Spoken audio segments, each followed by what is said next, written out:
Yan po ang galunggong pong maliliit. Kung tawagin po ay talimago. Yan po ay aking pong gagataan sa may kapaya po.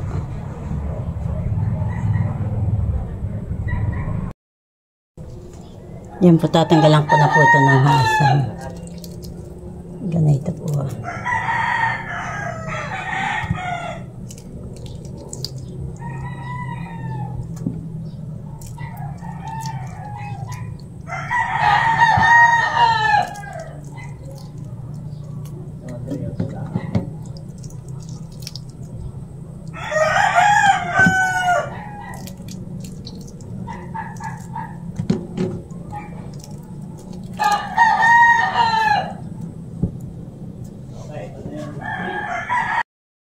Ayan po, ako po tapos na magtanggal po ng hasang. Huhugasan ko na po itong isda.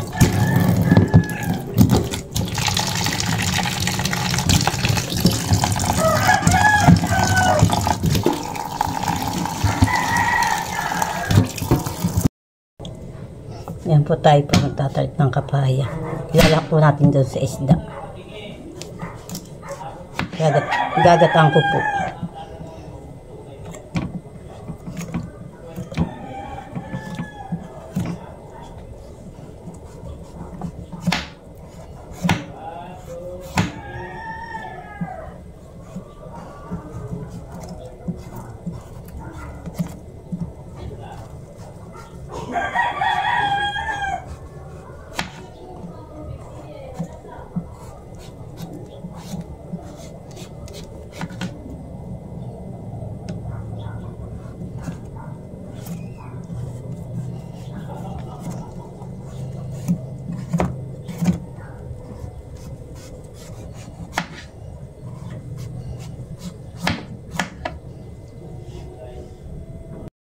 Po yung kapaya ko pong kinuha, dalawa sa aming pong taniman.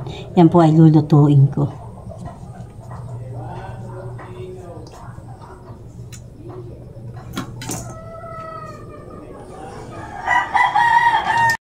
Po, tapos na po ako maghilis po ng kapaya. Ito po, ganito po lang hilis. Para po yung laplap po lang. Ang tawag po dito dalipay. Akin na pong halugasan.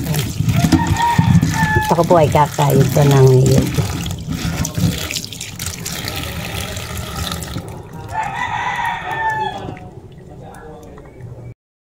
Yan po, atin na po ilalagay itong kapaya po na akin po dinaliti sa kaserola.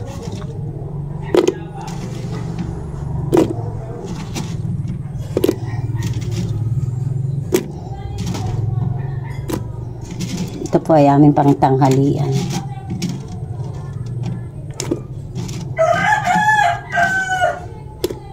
Ayan po.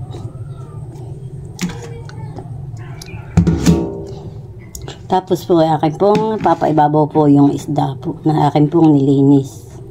Ito po ay akin pong hinugutan lang po ng hasa. Ayan. Lalagyan ko po. Sa ibabaw po lahat.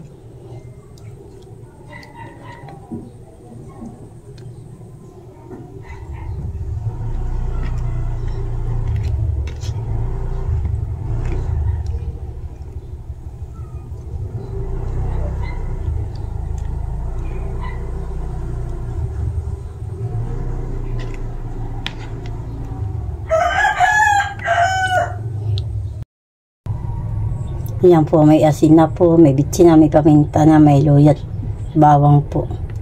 Lalagyan ko na lang po ng isang baso ng tubig. At ako po ay kakayod pa po ng niyog. Pag naluto na po, saka po lalagyan ng unang gata. Yan, tama na po yung tubig. Siya po ay maluto lang. At ako po ay kukuha pa po ng salay. Kukuha na po ako ng salay.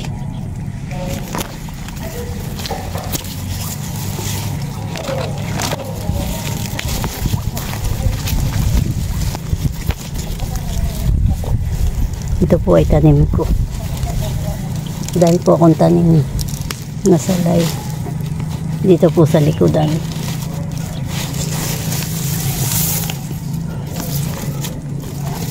Tama na po itong dalawang puno. po ako, hugasan ko po.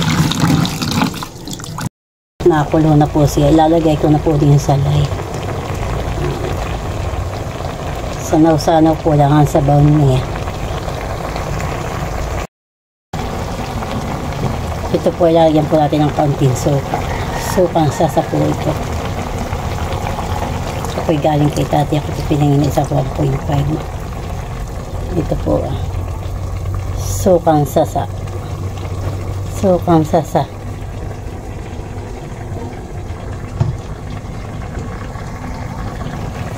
Mabango na po ang amoy. Nakakagutom pa maski po wala pang gata. Bakit po munang papatayin yan po ako. Ako po'y kakaid ng niyo. Yan po'y arin ng iulam. Merkado na po. Sarap po. Sariwa pong isla. Hindi po siya mapulang mata. Kaya kung sinabing sariwa. Pag mapula na po ang mata ay para po siya hindi ng sariwa.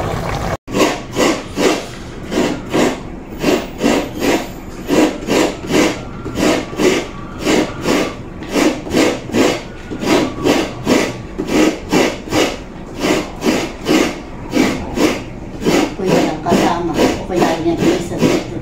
Pag-iharapan ang kasama.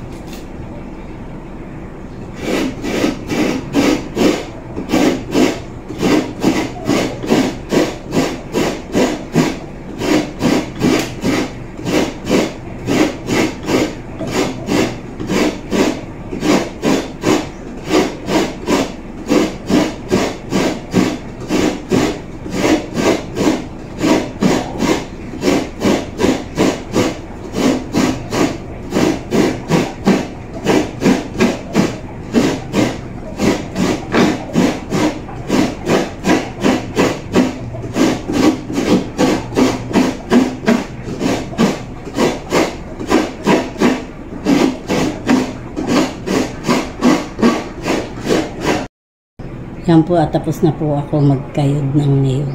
Ito po. Isang buo po ito.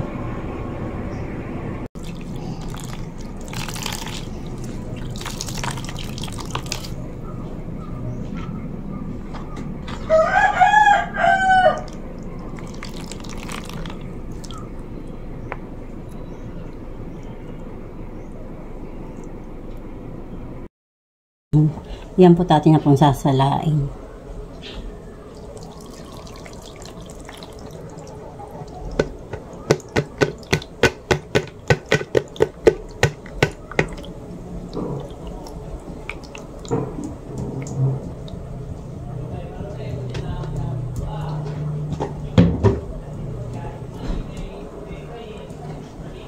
Ito na po ang ating gata. Mainit po dito. Ito pong aming palay po ay nabara na. Ayan. Dito po lang sa may gilid. Baran na po siyang kaunti. Gawa po ng paghangin. Ay, hindi pa po namin makapaharvest at gawa po ng madami pa pong naka-schedule na bilarin. Hindi po agad maibilad po iyan. Baka po lalong mamula ay kami po kinakain po ay may kala ang kanin. Yan po natin na pong ilalagay. Talaga po siya hindi lalapot at gawa po ng papaya.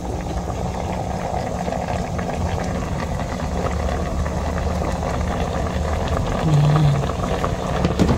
Masarap na po ang pinataan. Galonggong na maliliit.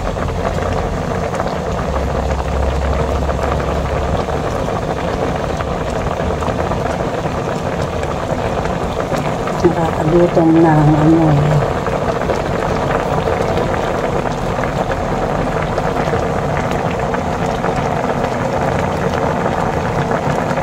Pasya na po ang po. Yan po ay papatayin ko. Yan po ay luto na.